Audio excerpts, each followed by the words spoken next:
Pozdrav drugari, dobrodošli na kanal Kuhaj i Peci, moju malu kuhinju. Evo ja sam se već bacila u akciju. Danas pripremamo štapiće od krompira. Jedno vrlo jednostavno onako jelo, hajde da kažem prilog. Mada mogu vam reći da je ovo meni recimo fantastično za večeru. Uz ovo ću ja servirati lično umak od hrena. Pravili smo ga skoro, tako da možete pogledati recept i za taj umak. Fantastično se slaže.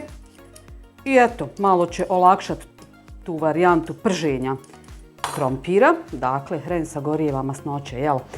Krompir koji smo ogulili, dakle, količine prilagođavate svojim potrebama. Krompir ćemo sada dobro oprati, pa ćemo ga sitno nasjeckati. Dakle, ovako narežite na kocke kako bi ga lakše iskuhali. Sada ćemo fino da ga posolimo malo i stavimo da se krompir skuha.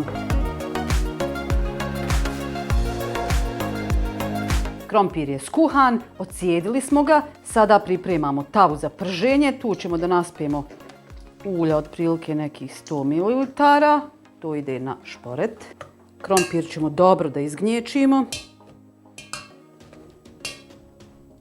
Dodat ćemo još malo soli, mada je krompir posoljen kad smo kuhali. Dodat ću malo bibera. Dodajemo pola količine gustina koji smo pripremili. I sada sve dobro miješamo. Ovo sve na kraju treba da dobijemo jednu lopticu koju ćemo moći rastanjiti.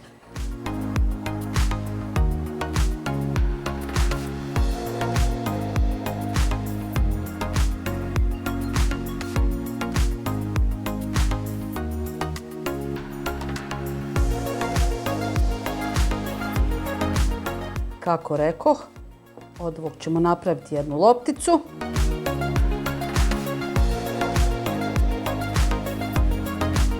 Evo vidite, nije strašno. Ne raspada se. Od nje sada treba da napravimo kocku. Ma svi geometrijski oblici danas dolaze u obzir.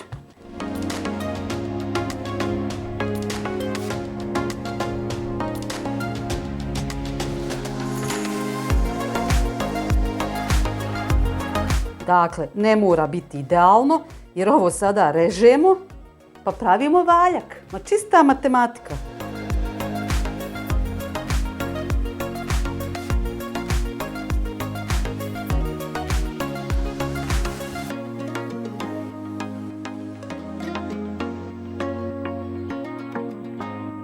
Nakon što smo ovo odradili, sada ćemo uključiti da nam se ulje dobro zagrije.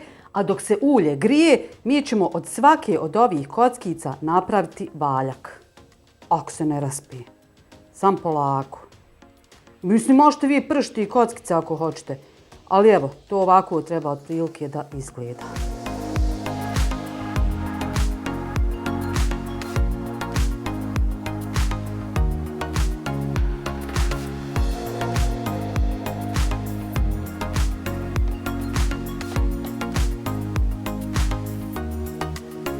Evo nakon otprilike 5 minuta prženja, ne treba to puno, vjerujte jer krompir je skuhan, a gustin sam po sebi kad kuhate puding on bude gotov za 2 minute. Eto, idemo sada dodati sljedeću turu. Ja vadim na papir kako bi se višak masnoće ocijedio. I evo nas, naši valjušci ili štapići od krompira su gotovi i kao što vidite u međuvremenu dok se krompir kuhao ja sam pripremila ovaj namaz ili umak od hrena kako već želite. Jako ukusno, možda izgleda komplikovano, ali vjerujte uopšte nije. Evo sve sam završila za nekih 20 minuta. Naravno količinu možete podebljati, poduplati ako želite. Bitno je, nemojte pretjerati sa gustinom, bitno je da ta lopta koju dobijete da je fino kompaktna, da se ne raspa u rukama. Eto, nadam se da vam se ideja sviđa. Lajkajte, prijavite se na moj kanal ukoliko to niste pa se gledamo opet. Do sljedećeg gledanja, lijep pozdrav. Ćao!